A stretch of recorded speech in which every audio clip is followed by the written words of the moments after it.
Guy Marius Sagna, membre du Front pour une révolution anti-impérialiste, populaire et panafricaine, FRAPP, France Dégage. Alors j'ai plusieurs casquettes, je suis travailleur social, voilà. Je suis dans plusieurs organisations. Ma profession en tout cas à la base, c'est travailleur social diplômé d'État. Oui, le FRAPP France Dégage a une analyse qui dit en fait que le mal de l'Afrique en général et du Sénégal en particulier est d'être dominé et d'être piétiné, d'être exploité par l'impérialisme. C'est pourquoi nous nous sommes fixés comme objectif de contribuer à la libération de l'Afrique en général et du Sénégal en particulier de l'étreinte de l'impérialisme. Alors cet impérialisme-là a plusieurs visages. Le franc CFA est un instrument de l'impérialisme. Les politiques du Fonds monétaire international et de la Banque mondiale sont également un instrument de l'impérialisme. Les bases militaires étrangères au Sénégal, la base militaire française est un instrument de l'impérialisme. Les accords de partenariat économique, c'est de l'impérialisme. La grande distribution aussi, qui depuis quelques années envahit l'Afrique et le Sénégal en particulier, sont des instruments de l'impérialisme. Voilà pourquoi nous disons non à ces politiques-là, parce qu'il ne peut pas y avoir de sortie du sous-développement et de la pauvreté de l'Afrique et du Sénégal sans la souveraineté économique, sans décider en fonction des intérêts de nos peuples. Nous avons un problème avec l'impérialisme en général. Bien sûr, l'impérialisme français en particulier. Nous n'avons aucun problème avec les filles et fils de la France. Nous n'avons aucun problème avec les Français et les Françaises. Nous avons un problème avec la politique africaine de la France, qui est une politique qui n'est pas amicale, qui est une politique qui n'est pas humaniste, qui est une politique qui n'est pas progressiste. C'est une politique de réaction, c'est une politique d'exploitation. Comme disait l'autre, c'est une politique qui fait que de l'enfer des peuples africains est fait le paradis des entreprises françaises. C'est-à-dire qu'aujourd'hui, pour que la France ait l'électricité, il faut que la France exploite. Un pays comme le Niger prive le peuple nigérien de l'essentiel pour vivre, maintiennent ce peuple-là dans la pauvreté pour voler son uranium afin que la France ait l'électricité.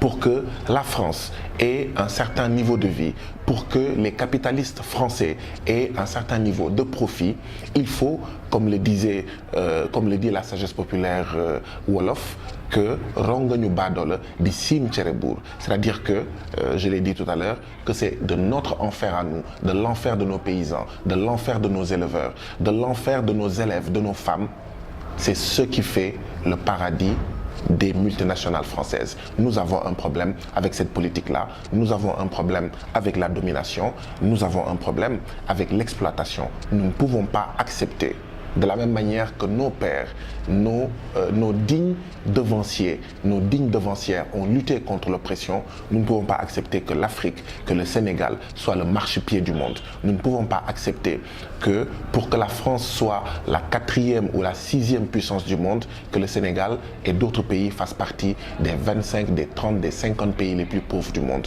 Nous aspirons pour le peuple sénégalais, pour les peuples africains, à ce qu'il y a de meilleur. Nous ne pouvons pas continuer à accepter que tous les jours au Sénégal, qu'il y ait 4 à 5 femmes qui meurent tous les jours au Sénégal d'une grossesse ou des suites d'une grossesse. C'est parce que nous n'avons pas suffisamment de structures de santé, nous n'avons pas suffisamment de gynécologues, de sages-femmes. C'est pour ça qu'il y a tous les jours 4 femmes qui meurent tous les jours au Sénégal.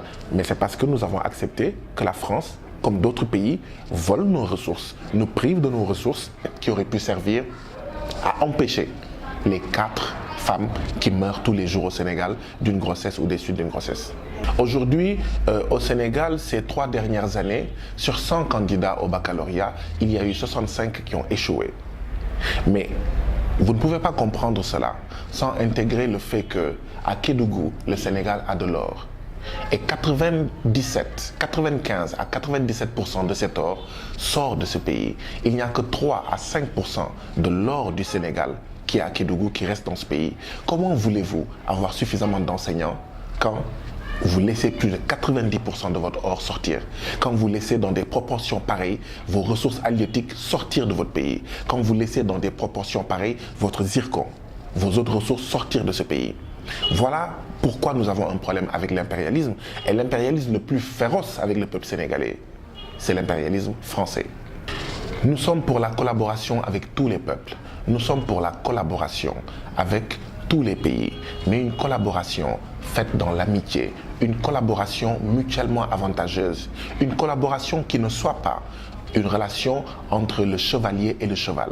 Nous ne voulons plus que l'Afrique et le Sénégal soient les chevaux de l'impérialisme français, les chevaux de l'impérialisme européen ou les chevaux de tout autre impérialisme. Nous voulons pour les peuples africains et le peuple sénégalais ce qu'il y a de mieux en termes de santé, d'éducation. Nous en avons assez de voir cette tragédie qui s'appelle émigration irrégulière, où nos filles et nos fils meurent, sèchent comme du guedj dans le désert du Sahara, meurent dans la mer Méditerranée, meurent dans l'océan Atlantique, dans l'espoir de trouver un meilleur que dans leur propre pays. Et cela, si nous voulons y mettre un terme, il faut que nous arrachions notre souveraineté, que nous soyons réellement indépendants. Et la France contribue à nous empêcher d'être indépendants. Le franc CFA, c'est de l'oppression. Le franc CFA, non-tel. Le franc CFA, c'est un instrument de pillage, d'exploitation. Or, l'oppression, on ne se pose pas la question de savoir est-ce que c'est évident de la quitter ou pas. On se bat pour sortir de l'oppression. Quand on vous opprime, quand on vous empêche de vivre, quand on vous empêche de vous soigner, de vous nourrir, de vous soigner, de vous éduquer, quand on condamne vos filles et vos fils à mourir dans l'océan Atlantique, on ne se pose pas la question de savoir est-ce que c'est évident ou pas. On se lève, on se bat, on se libère, on s'émancipe. En tout cas, ce n'est pas l'horizon des chefs d'État. Parce que la majeure partie, pour ne pas dire tous les présidents des pays de l'UEMOA sont ombilicalement liés à la France. Ce sont des vassaux de la France. Ouattara, Macky Sall, ce sont des sous-préfets de Macron. Ce sont des agents de Macron.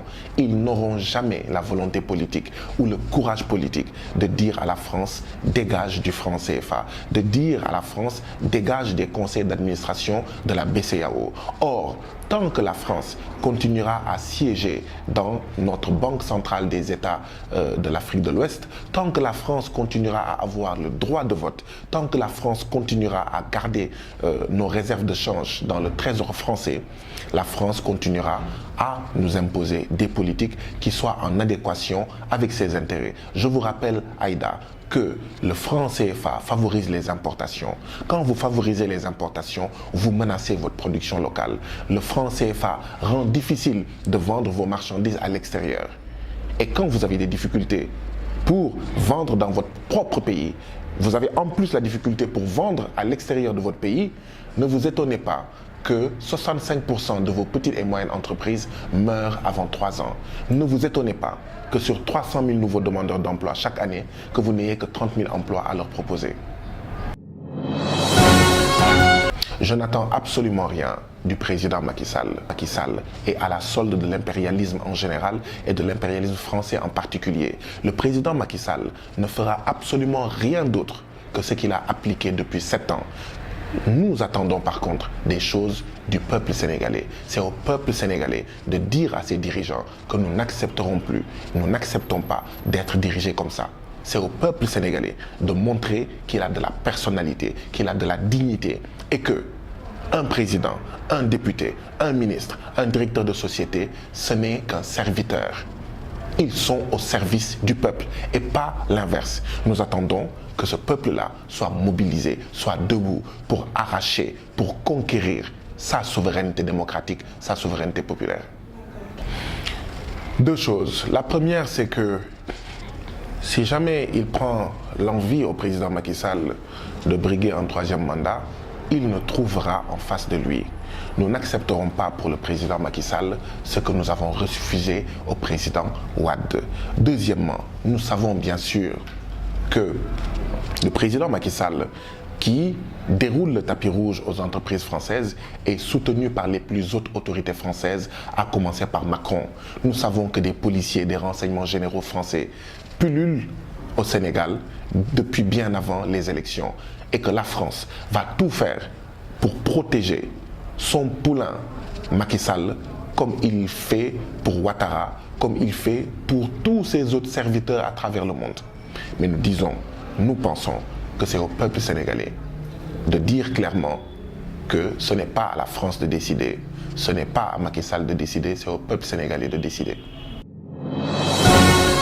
Préciser que ce n'est pas le Frapp France Dégage qui a soutenu le candidat Ousmane Sonko. Le Frapp France Dégage avait dit Macky dégage, système dégage, en disant à ses membres, à ses militants, à ses sympathisants, ne votez pas pour le président Macky Sall, votez pour les candidats de l'opposition, particulièrement pour ceux qui diront non au franc CFA, non aux APE, non à tout ce qui empêche au Sénégal et à l'Afrique de se développer. C'était ça la posture du Frapp. Maintenant, à titre individuel, les membres du Frapp étaient libres d'avoir des candidats. Le Frapp n'avait pas de candidat. Moi, personnellement, effectivement, j'étais membre de la coalition Sonko Président parce que j'ai estimé en mon nom propre, personnellement, que de tous les candidats, Ousmane Sonko était celui qui était le plus résolu à défendre l'Afrique et le Sénégal, à sortir l'Afrique et le Sénégal des liens de l'impérialisme. Nous pensons que le candidat Ousmane Sonko a eu des résultats appréciables, quitter 37 000 voix il y a moins de 2 ans à près de 700 000 voix aujourd'hui. C'est important. Nous estimons que ça montre que c'est ça l'avenir et nous espérons que de plus en plus de Sénégalais seront conscients que l'impérialisme est le cancer qui ronge l'Afrique et le Sénégal et qu'il faut en sortir et que des Ousmane Sonko continueront à marquer l'arène politique et à terme prendront le pouvoir pour libérer l'Afrique et le Sénégal.